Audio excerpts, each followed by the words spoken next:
നമ്മളെല്ലാവരും ഏറെ ആകാംക്ഷയോടെ കാത്തിരിക്കുന്ന ചിത്രങ്ങളുടെ ഏറ്റവും പ്രധാനപ്പെട്ട OTT റിലീസ് അപ്ഡേഷനാണെന്നൊരു വീഡിയോ ഭാഗത്ത് വീഡിയോയിലേക്ക് മുൻപ് ഈ വീഡിയോ ലൈക്ക് ചെയ്യുക, ചാനൽ സബ്സ്ക്രൈബ് ചെയ്യുക.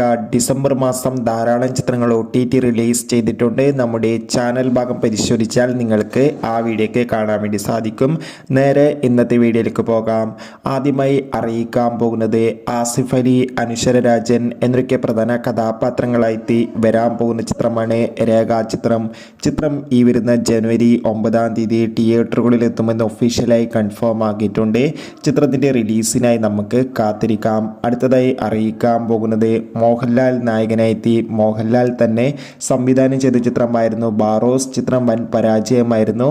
ചിത്രത്തിൻ്റെ തമിഴ് പ്രിൻ്റൊക്കെ ലീക്കായിട്ടുണ്ട്. അതോടുകൂടി ചിത്രത്തിൻ്റെ OTT അവകാശങ്ങളൊക്കെ ഡിസ്നി പ്ലസ് ഹോട്ട്സ്റ്റാർ എന്ന OTT പ്ലാറ്റ്ഫോമാണ് സ്വന്തമാക്കിയിട്ടുള്ളത്. ചിത്രം ഉടൻ തന്നെ ഡിസ്നി പ്ലസ് ഹോട്ട്സ്റ്റാർ എന്ന OTT പ്ലാറ്റ്ഫോമിലൂടെ OTT റിലീസ് ചെയ്യുമെന്നാണ് റിപ്പോർട്ടുകൾ സൂചിപ്പിക്കുന്നത്. കാത്തിരിക്കാൻ നമുക്ക് ബാറോസ് എന്ന ചിത്രത്തിൻ്റെ കൂടുതൽ അപ്ഡേഷൻ അറിയാൻ വേണ്ടി. അർജുൻ അശോകൻ, മഹിമ നമ്പ്യാർ, മാത്യൂസ് എന്നൊക്കെ പ്രധാന കഥാപാത്രങ്ങളായ ചിത്രമായിരുന്നു ബ്രഹ്മോൻസ്. ചിത്രത്തിന് മികച്ചൊരു അഭിപ്രായം നേടിയെടുക്കാൻ വേണ്ടി സാധിക്കുമെന്ന് ചിത്രത്തിൻ്റെ ആദ്യ വീഡിയോ ഗാനം കണ്ടപ്പോൾ തന്നെ നമുക്ക് മനസ്സിലാക്കാൻ വേണ്ടി സാധിക്കുന്നതായിരിക്കും. റൊമാൻസ് എന്ന ചിത്രം ഈ വരുന്ന ഫെബ്രുവരി മാസം 14-ാം തീയതി തിയേറ്ററുകളിൽ എത്തുമെന്ന് ഒഫീഷ്യലായി കൺഫേം ആക്കിയിട്ടുണ്ട്. ചിത്രത്തിൻ്റെ റിലീസിനായി നമുക്ക് കാത്തിരിക്കാം. ജോജു, ജുനൈസ്, സാഗർ എന്നൊക്കെ പ്രധാന കഥാപാത്രങ്ങളായ ചിത്രമായിരുന്നു പണി.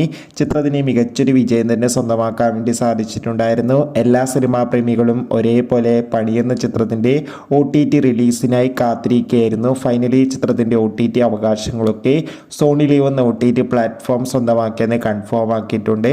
അങ്ങനെ കാത്തിരിപ്പിനൊടുവിൽ ചിത്രം ഈ വരുന്ന ജനുവരി 16-ാം തീയതി OTT റിലീസ് ചെയ്യുമെന്ന് ഒഫീഷ്യലായി കൺഫേം ആക്കിയിട്ടുണ്ട്. അതോടുകൂടി അടുത്തതായി അറിയിക്കാൻ പോകുന്നത് ഉണ്ണി മുകുന്ദൻ നായകനെത്തിയ ചിത്രമായിരുന്നു മാർക്കോ. ചിത്രത്തിന് അതിഗംഭീരമായ പോസിറ്റീവ് റെസ്പോൺസ് തന്നെയാണ് ഇപ്പോഴും പുറത്തുവന്നുകൊണ്ടിരിക്കുന്നത്.